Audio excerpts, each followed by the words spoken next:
자, 하지만 끝은 여기가 아닙니다. 흥선대원군의 이 대내 정책뿐만 아니라 이제 흥선대원군의 대외 정책을 한번 살펴보도록 할 텐데, 야, 이때도 또 이 난리가 나고 있었습니다. 무슨 일이 있었냐면, 이 서양 제국주의 세력들이 말이야.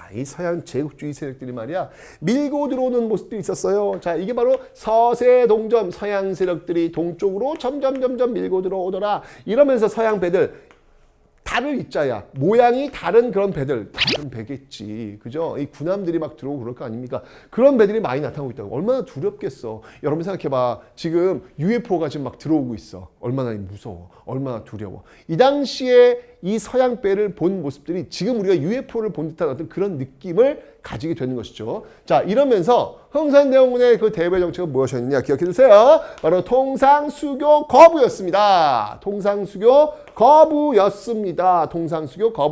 그러니까 흥선대원군의 대내 정책은 왕권 강한 민생 안정, 대외 정책은 바로 통상수교 거부라고 하는 것을 여러분들 잊지 않으시면 되겠네요. 오케이. 자, 그러면 이 통상수교 거부 정책들이 어떤 과정을 통해 가지고 나오는지 한번 그 내용을 살펴보도록 하겠습니다. 자, 순서 잘 봐주세요. 1번 병인박해. 자, 1번이야, 1번. 1번 병인박해. 2번 제너럴 셔머너. 3번 병인 양용. 4번 오페르트 도굴 사건.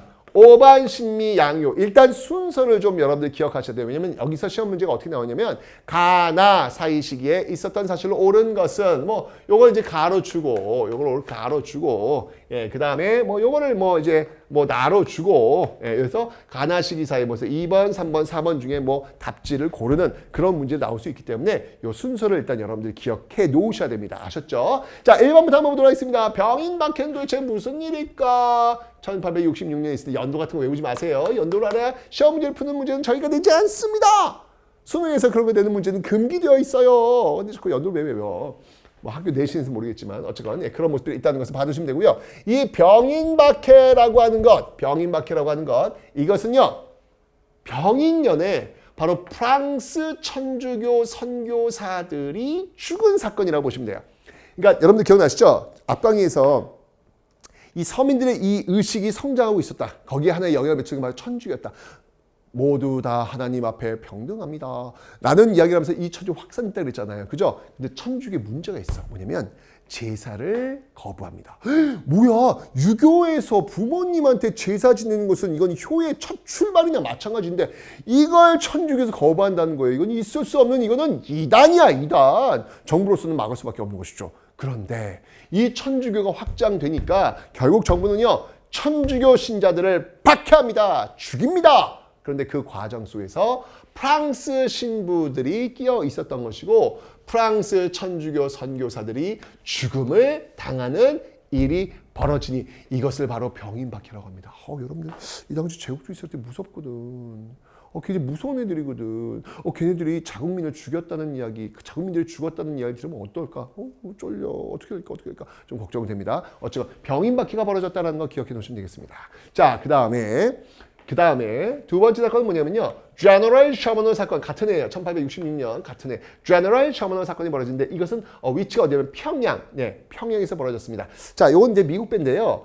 미국 배에 이 제너럴 셔머너가 왔어. 평양에 들어왔어. 당시 이 외국인들은요. 호기심들이 굉장히 많이 있어요. 뿐만 아니라 그 호기심을 그치는 게 아니라 직접 와가지고 뭐 왕릉을 도굴해 간다든지 왜냐면 거기 보물이 있다고. 이 서양인들은요 동양에 오면은 엄청난 막 보물들이 많이 있다고 생각을 하고 있거든. 그건 이제 가져가려는 생각 그리고 또 통상을 해야 되는 생각 이런 것들 많이 있단 말이죠. 자, 그 제너럴 셔머너가 왔는데 우리는 관심 없거든. 통상수요 거부거든. 우리는 이제 어쩌면 뭐 배가 길을 잃어가지고 잘못 온 줄 알고 뭐 먹을 거 이런 거 줬단 말이에요. 그런데 이들이 밤에 상륙을 해가지고요 민가를 덮치는 일이 벌어진 거야. 우리가 또 이게 한 번 돌면 무섭지 않습니까? 자, 그래서 평양민들과 당시 평양감독이었던 이 박교수, 평양감사 박교수 함께 제너럴 셔머너를 불태워버립니다. 배만 불탄 게 아니에요. 그 배에 타고 있었던 선원들도 모두 죽게 됩니다. 이게 바로 제너럴 셔머너 사건이더라. 그러니까 지금 프랑스 사람들도 일단 죽었고 미국 사람들도 죽었네. 그죠? 먼저 프랑스 사람이 죽었고 그다음에 미국 사람이 죽었네. 요게 이제 이후 사건에 다 도화선이 되는 거야. 1866년도엔 이렇게 프랑스 사람도 죽고 미국 사람도 죽고 이런 일들이 지금 벌어지고 있는 과정에서 이제 드디어 프랑스인이 죽었다는 소식을 접한 이 프랑스가 이것들이 이런 미개한 것들이 우리 선진 제국주의 세력들을 죽여 있을 수 없지 라고 해서 배를 보내요.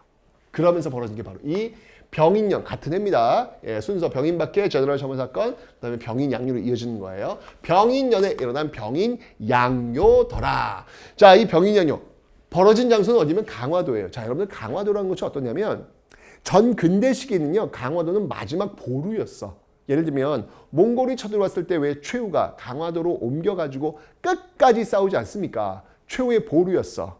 그리고 조선시대에 들어왔을 때 호란이 벌어졌을 때 정부가 특히 정묘호란 같은 경우에 정부가 병자호란이 남한산성이고 정묘호란 벌어졌을 때는요 강화도로 들어갔거든요.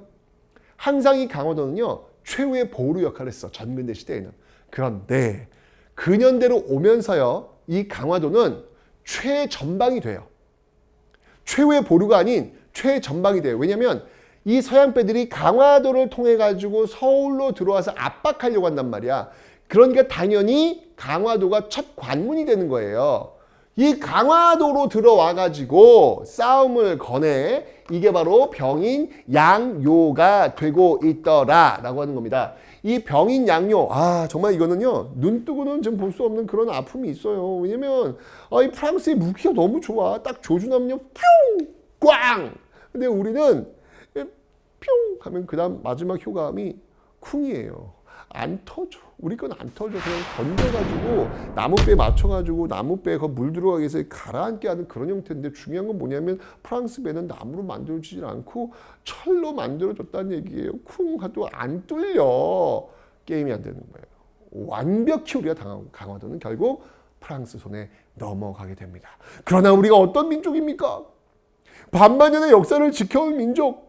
무기가 안 되면 몸으로 때웠던 그 민족 아니겠습니까? 이때 이제 활약했던 인물들이 등장합니다. 양원수, 한성근, 양원수 장군의 정족산성, 한성근 장군의 문수산성 정말 치열한 싸움이 벌어지면서 많이 죽었어요 우리가요. 예, 엄청난 많은 희생이 있었지만 그래도 여기가 우리 그라운드가 아니겠습니까? 홈 그라운드 아니겠습니까? 많은 희생이 있으면 그 희생 또 채워 넣는 거예요. 계속 채워 넣는 거예요. 결국 그 과정 속에서 프랑스가요. 안 되겠다 도저히 야 서울까지 못 들어가겠다 야 그냥 여기서 그냥 철수하자라고 해서 철수를 하는데 이때 이것들이 이 프랑스 이것들이 거기에 있는 규장가 규장가 여러분 창덕궁 있잖아요. 창덕궁 말고 또 강화도에도 복사본 같은 거 중요한 것들을 이렇게 옮겨 놓은 게 있거든. 그래서 바깥에 외자 쓰는 거야. 바깥쪽에 있는 이 규장각이 강화도에 있었는데 이거를 탈탈탈탈 털어가거나 다 불태워버려요. 이 무식한 것들. 이 프랑스. 정말 이 당시에 보면 이 무식한 제국주의 정말 이 나쁜 제국주의 이 모습들이 지금 전형적으로 보여지고 있는 모습들이 되겠습니다. 요 외교장관을 이 박병선 박사께서 요거 이제 찾아내잖아요. 그죠? 저 광복 이후에 저 전쟁 이후에 프랑스에 가가지고 공부하시면서 이 외교장관 프랑스가 훔쳐갔던 거 요거 어디 있는지 요걸 찾아내세요. 그 과정 속에서 여러분들 현존하는 세계에서 가장 오래된 금속 활자본 직지심치 요조도 찾아내세요. 대단하신 분입니다. 네. 자, 그래서 결국 이제 외교장관은 지금요, 지금 이 박병선 박사 노력에 의해서 우리나라로 오기도 왔는데요. 우리나라 걸로 완전히 돌아온 게 아니라 그냥 프랑스가 우리한테 임대를 해줘. 아니, 지네들이 훔쳐가 놓고 이걸 임대하는데 말이 돼?